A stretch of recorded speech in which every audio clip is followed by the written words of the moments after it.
sou o Jonathan Fernandes e eu estou aqui para mais uma vez dar dicas de contabilidade para vocês, dicas de como a gente pode manter a nossa empresa com saúde e em dia quando nós estamos falando de norma contábil. O assunto de hoje é sobre os livros fiscais e os livros contábeis da nossa empresa. Qual a importância, a relevância desses livros para a contabilidade e para a área fiscal da empresa? Bom, a Receita Federal nos últimos dias, nos últimos meses, andou retirando algumas das obrigações que as empresas tinham para com o fisco. Algumas dessas obrigações a gente pode citar, por exemplo, o fim da DACOM para empresas de lucro presumido, a fim da exigência de DCTF para as empresas que não têm mais movimentação e entre outras obrigações que deixaram de existir nesse período. Mas uma das obrigações mais recorrentes que as empresas têm até hoje é os livros fiscais. Antigamente, nós, os contadores, éramos chamados de guarda-livros porque a gente guardava e armazenava livros fiscais que eram preenchidos à caneta, que eram preenchidos à mão, e a gente guardava esses livros no escritório, que eram livros onde a gente escriturava nota por nota, movimento por movimento, na mão, na caneta, e esses livros serviam como então a base para que a gente tivesse o resumo das obrigações contábeis, das declarações, das demonstrações contábeis no fim de um exercício, no fim de um período. Bom, hoje as empresas do Simples Nacional, que são maioria absoluta no país, elas têm ainda a obrigação de fazerem a escrituração de livros fiscais. É uma das exigências do governo, uma das exigências do fisco, que se a empresa tem o benefício de estar pagando um imposto diferenciado no regime do Simples Nacional, ela deve escriturar os seus livros fiscais e os seus livros contábeis. O que são esses livros fiscais, esses livros contábeis? Bom, nos livros fiscais a gente tem os resumos de todas as notas fiscais que a empresa emitiu ou recebeu no último exercício. Então nós temos o livro de registro de entradas, o livro de registro de saídas, o livro de registro de inventário e o livro de registro de prestação de serviços.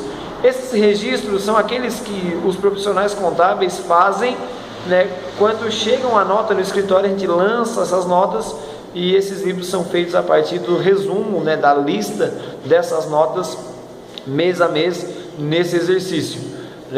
No livro de inventários temos, enfim, o resumo das matérias-primas, dos produtos que ainda tem na empresa disponível para venda, dos estoques, e esses são os registros dos livros fiscais.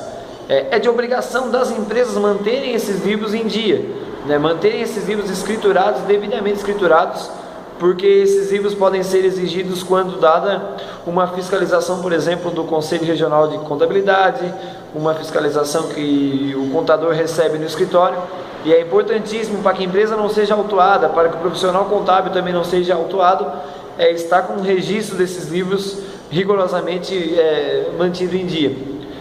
Quando a gente fala em livros fiscais, nós falamos de obrigações das mais simplórias para que a gente tenha acesso ao Simples Nacional. Os custos para registro desses livros são baixíssimos. A Junta Comercial, por exemplo, aqui de Santa Catarina, ela cobra R$ 11,90 por registro de livro, agora no ano de 2014, e é gasto aí mais 10 ou 20 reais para encadernação. Um livro, para você ter uma ideia, ele fica mais ou menos da forma como ele está aqui. Isso é um registro de entrada e saída de um cliente aqui do escritório. E são livros que são feitos de maneira simples, o próprio contador imprime, manda fazer a encadernação e o registro, ou seja, com um pouco de boa vontade e um pouco de disposição de manter a empresa em dia, a gente consegue resolver essas questões. Além desses livros fiscais, nós temos também os livros contábeis, que são os livros que nós chamamos de livro diário e livro razão. Esses livros têm o resumo de todas as operações contábeis, os lançamentos de débito e crédito efetuados nesse período, e o livro diário contém, além desses lançamentos, também as demonstrações contábeis exigidas pelo Conselho Federal no fim deles. Gente, manter esse livro é fundamental para que a gente tenha a nossa empresa aprovada pelas fiscalizações. E além disso, um outro detalhe que é importante dizer: as empresas de lucro presumido e lucro real, que agora começam a mandar as declarações via SPED fiscal, via SPED contábil, são dispensadas do registro de livro fiscal na forma como eu mostrei aqui, na forma de papel, na forma de registro de livro físico mesmo. Então, o envio do arquivo pelo profissional contábil direto para os arquivos da base de dados da Receita Federal, ela acontece pela dispensação desse registro desses livros, então obrigatórios nesse período. O envio do SPED fiscal, do SPED contábil, ele dispensa, eu repito, o registro de livro físico na junta comercial.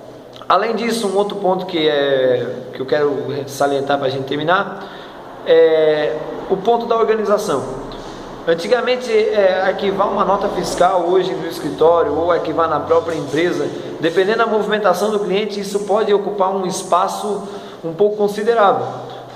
Manter as notas fiscais arquivadas na empresa ou no escritório, com uma empresa aí com movimentação considerável, por exemplo, de notas fiscais, como é o caso dos supermercados e de outras indústrias e de empresas que têm bastante fornecedores, tem exigência de um espaço físico um pouco considerável. A guarda desses documentos pode ser substituída pela guarda de um simples livro fiscal. A guarda desses documentos pode ser trocada pelo simples armazenamento de livros fiscais no escritório ou na empresa.